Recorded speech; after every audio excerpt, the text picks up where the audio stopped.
Hey you guys, I miss you. Good news is I will be back tomorrow. So this is the last day that y'all will have to hear my voice over a video if you're in person.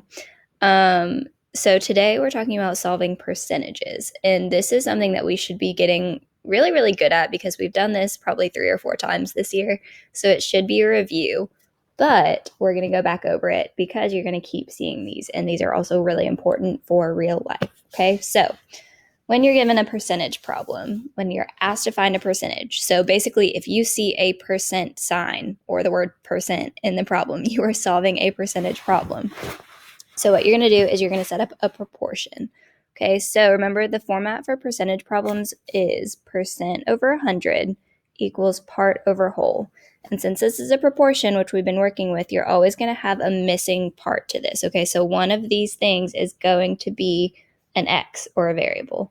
It is never going to be this 100, okay, because we know that percentages are always out of 100. So this is a given. You can always fill this in the bottom of that percentage section, okay? So what you're going to do is you're going to read the problem and you're going to fill in the information given, okay? And then whatever is your missing value, whatever is not given to you, that's going to be your x. After that, you're cross multiplying and you're dividing. And then if you need to, there may be an extra step, okay? This is what gets y'all a lot of the time. You might have to add or subtract your answer if it's a percent increase or decrease problem. We'll talk a little bit more about that in our second example, but let's go ahead and do this first one. So the problem says there are 275 students in the seventh grade. 32% of the students in the seventh grade are in chorus. So how many seventh grade students take a chorus class? So the first thing I'm going to do is go over here and I'm going to set up my proportions. So like I told you guys, it's percent over 100 equals part over whole. I can always fill in this 100 and it gives me a percent here. Okay, it says 32%. So I can go ahead and fill that in above the 100. Sorry, I don't have my touch screen. I'm on my Mac, so this is bad handwriting. And then it tells me there are 275 students in the seventh grade. Well, if I ask myself, does that sound like a part or a whole? Well, that's the total, so that's going to be the whole. So it's going to go on this bottom section. And I'm looking for how many students are in chorus. So that's going to be this missing part over here. So since I don't know it, it's going to be my x. Next step is to cross multiply and divide. Okay, so remember you multiply your corners, so you get 32 times 200. Sorry, this is bad handwriting. 275 equals your other corners multiplied. So 100 times, x. And then when I type that in my calculator, which you should be using for these problems, 32 times 275 is 8,800 equals, equals 100x. And right now, this is saying that 100 is being multiplied by x. Remember, we want x by itself because I'm trying to figure out what this missing piece is. So to reverse that, to get rid of this number next to the x, I'm going to do the opposite operation.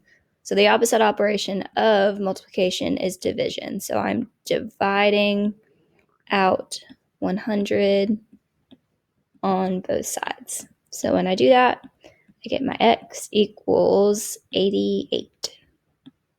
So that would tell me 88 students in the seventh grade are in chorus. So on this one, I'm done. I don't have to add anything. I don't have to subtract anything. I just got my answer, okay? Now I'm gonna erase this. Oops. If I can figure it out. Nope. Hold on. Clear. There we go. Okay, so if I go to this next problem, the percentage problem doesn't change, okay? Like I said, percent over 100 equals part over whole. Fill in your information, use an x for the missing value, cross multiply and divide, and then remember, if needed, add or subtract your answer. So if I read this example, a store has a pair of boots on sale for 15% off. If the original price is $35, what is the sale price? This is going to be one of those ones where you have this extra step at the bottom, okay? This would be called a percent decrease problem because it's 15% off. So let's work through it. I have got percent. Oh my goodness. What is that? Percent over 100 equals part over whole.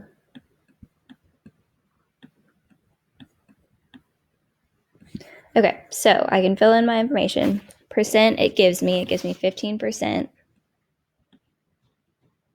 100 is always there. That does not change. And then it tells me that the original price is $35. Okay, so if I ask myself, does that sound like a part or the whole? Well, that was the total original price. That was the most you could ever pay for these pair of boots before we do anything to it. So that's going to be the whole, okay?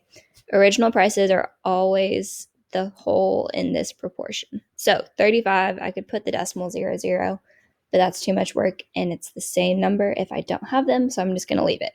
So that part is going to be my missing value, so that's the x. Next step is to cross multiply and divide. So that's where you multiply your corners. So 15 times 35 equals your other corners, 100 times x. Oops. And then when I type in my calculator, 15 times 35, that gives me 525 equals 100 x. And then when I solve for x to get it by itself, I'm going to divide that out. And I end up getting $5.25. Okay, so when I get that answer, first of all, discounts are always going to be two-step problems, okay? But if you look at this logically and you get the answer of $5.25, but the question's asking me what's the price of these boots, does it really make sense that I could buy a pair of boots for $5.25? No, okay? So that should automatically tell you that you have an extra step.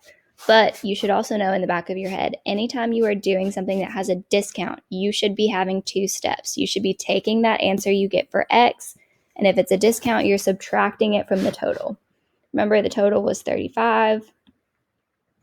I'm taking $5.25 off of that total, so I'm subtracting it, and then when I put that in my calculator, I get $29.75. So that would be my answer, okay? So you guys have to be really careful. Read these problems all the way through. Make sure you don't have an extra step. If you do, it's either going to be adding or subtracting that X value to your original, okay?